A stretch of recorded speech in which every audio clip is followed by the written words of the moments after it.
Bener deh, di dalam bernegara paling empet kalau pejabat negaranya hanya memfokuskan ekonomi doang otaknya. Namun hasilnya malah berantakan, ekonominya turun. Terlepas dari kenyataan ekonomi yang turun, banyak pendapat yang menyatakan bahwa saat ini masalah di Indonesia bukan ekonomi, tetapi karena rendahnya trust atau kepercayaan sesama anak bangsa. Mengapa hal itu terjadi? Karena lemahnya panji negara yang namanya Hankam, pertahanan dan keamanan. Sangat difahami karena saat ini banyak pejabat negara yang memang tidak pernah mengikuti bela negara Lemhanas atau memiliki pengetahuan bela negara lainnya, atau mungkin sudah lupa pelajaran P4 dulu. Misalnya kita mengatakan bahwa hati-hati mendekatkan Indonesia dengan komunis Tiongkok. Kita tidak mengatakan tidak boleh berbisnis dengan Tiongkok, tetapi hati-hati. Hati-hati karena kita tahu bahwa Tiongkok menjalankan strategi ofensif, yaitu kolonialisasi 5.0. Dengan mengingatkan hal seperti ini, lalu kita dibilang anti pemerintah. Kok gitu ya melihatnya? Kalau anti pemerintah, kategorinya cuma bisa nyinyir dan tidak memberi solusi. Sementara kita lengkap alasannya mengatakan hati-hati itu kenapa? Dengan Tiongkok itu harus hati-hati kenapa? Dan membuktikan bahwa Tiongkok menjalankan kolonialisasi 5.0. Mau bukti?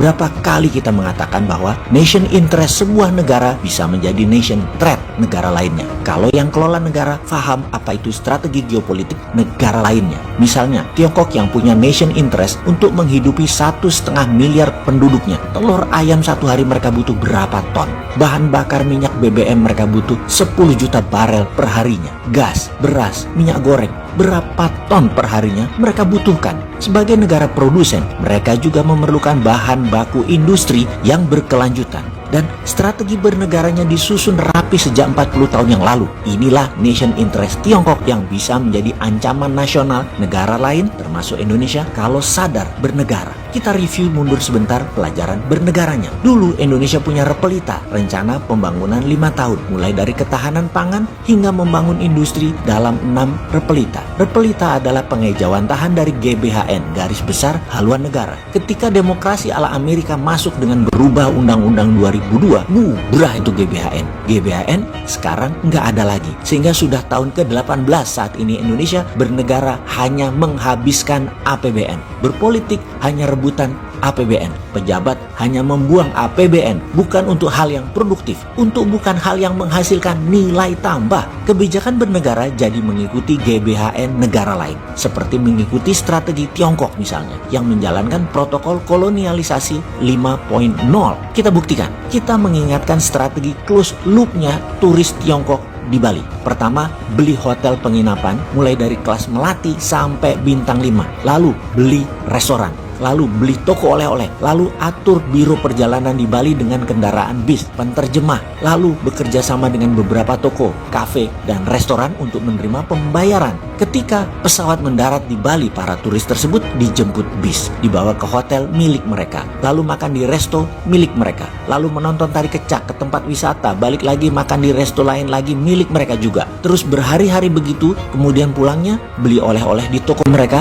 sampai balik ke pesawat lagi, semua dikawal dengan ketat. Apa yang Bali dapat? Tidak lebih 20% dari fulus Tiongkok ditambah tokai dan kencingnya Tiongkok tadi di Bali. Uang semua menggunakan Alipay, WeChat Pay, dan uang digital e-renminbi, apapun itu, muter semua di dalam sistem keuangan Tiongkok. Itulah salah satu bukti kolonialisasi 5.0. Mau kita teruskan lagi? Kemudian di Sulawesi ada kolonialisasi 5.0 lagi, di mana kali ini hubungannya dengan dunia tambang. Nikel yang kalau dari bumi mentah, ornya, bijinya, kandungannya tidak lebih sekitar 1,9%-an. Lalu dilakukan proses smelteran biar kelihatan canggih, padahal hanya membuang impurities atau bahan pengotor yang nggak diperlukan, hingga kadarnya naik dari 1,9 menjadi 25%. Wis, langsung diekspor. Yang jadi pertanyaan, kenapa nggak 50% kadar nikelnya? Atau kenapa tidak sampai murni 99,9% kadar nikelnya? Oh jangan, nanti litiumnya kebuang, nanti feronya kebuang. Indonesia kan pinter pejabatnya dan rakyatnya. 20% percaya dan dikatakan katakan, wih itu sudah canggih, naik dari 1,9% ke 25%. Canggih, Pol, keren Indonesia. Gitu pokoknya di pikiran semua orang. Disinilah hal yang disebut kolonialisasi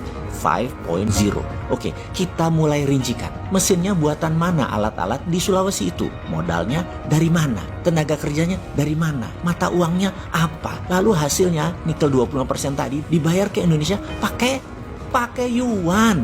Semuanya milik Tiongkok. Hore, yuan sekarang sudah jadi devisa negara. Pinter ya? Ini terobosan baru. Yuan jadi devisa negara. Hebat. Bener deh. Kalau saya nih Menteri Keuangan, tidak sudi saya dibayar yuan. Kalau dibayar dolar gimana? Nggak sudi juga. Saya minta dibayar pakai emas. Gila aja sekalian. Tetapi ini bentuk lain dari cara nyindir. Karena banyak yang akan berpikir, kalau dibayar pakai emas, emasnya tadi tetap utuh. Karena bisa jadi underlaying cetak rupiah. Lalu ada lagi yang nanya, lah kalau emas, nanti kalau kita mau beli impor minyak BBM dari Timur Tengah, mereka minta dibayar dolar. Kita nggak punya dolar, bagaimana? Nah, ini logika yang benar. Kita nggak punya dolar buat beli BBM. Begini bos, yang lebih geblek adalah saat ini dolar nggak ada, malah yuan adanya.